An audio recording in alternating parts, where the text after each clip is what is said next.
ونظرية الانفجار الكوني، وبكده احنا جينا. أي أسئلة؟ اتفضل. هو مش ربنا اللي خلقنا؟ اه طبعا. طب وازاي، قصدي يعني احنا ازاي عرفنا؟ بعد الحصة هنتكلم. انت عارف بتفكر في ايه؟ ده شرك. طب ما يا مستر ازاي يعني يحطوا حاجة زي كده؟ ما يلغوا الدرس ده اللي هو بمزاج يعني. واحد الله بس انت، وروح صلي واستغفر ربنا.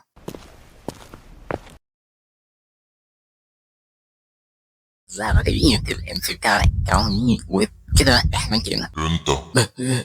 في ايه؟ انت مين؟ انا جسومك. جاموسي ازاي يعني؟ انا قرينك يا حبيبي. بس انا ماليش قراين. هنكمل في الهطل ده كتير. انت عاوز ايه؟ فكني. مش بالسهولة دي.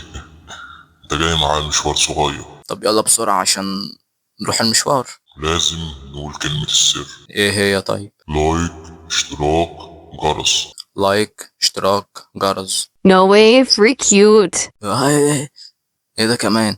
دي عسلية. عسلية بقالي كتير ما شفتكيش. I rock on the beats and عسلية يلا خلينا لكوكب الأرض. تفتكروا يا حلوين عشان نروح هناك هنحتاجين طماطم مقشة سحرية ولا ازازة مية، صح؟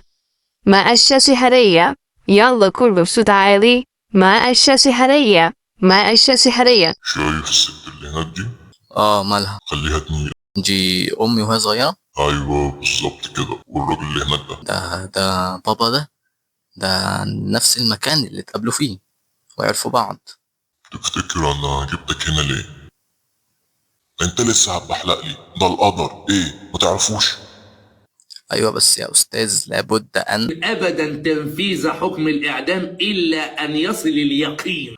المكان اللي بعد عسليتي. ده انا وانا لسه صغير اول ما روحت البيت. اه. انا جيت ازاي؟ بصراحة اختلفت الأقاويل، والقصة اللي دايرة اليومين دول إن أنت جيت بحبل من الطيارة. يا جاسومي انا مش غبي. انا خدت كويس الحتة دي في المدرسة. أوه. طب كويس الحمد لله. حتى المستر جاب لنا فيديو. طب وايه بقى يعني المفروض استفاد ايه من هنا؟ الصراحة ما أعرفش، بس صورتك وأنت صغير كنت عسل أوي. عسليتي المكان اللي بعده. أيوة أيوة على جنب هنا. فاكر اليوم ده لما باباك تعب وأنت قعدت تعيط؟ اه فاكر. طيب تمام. كنت بتأكد بس إنك فاكر. كان يوم حزين فعلا. وآخر مكان عسليتي. اوه ايه ده، احنا في الفضاء، الله. كوكب الارض شكله حلو قوي.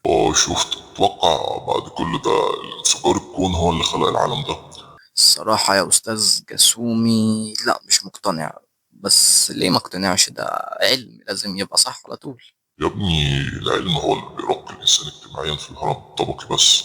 انت ذات نفسك ايه؟ انت شخصيتك اصلا مؤمن ولا مش مؤمن؟ احنا جايين الدنيا عقاب، وانت بتفكر في افكار اصلا جايبها من مجتمع غربي ملوش دين ثابت. انت لما تكبر تبقى 17 ولا 18 سنة تبدأ تفكر في طرح اسوأ. احنا ليه جينا الدنيا اصلا؟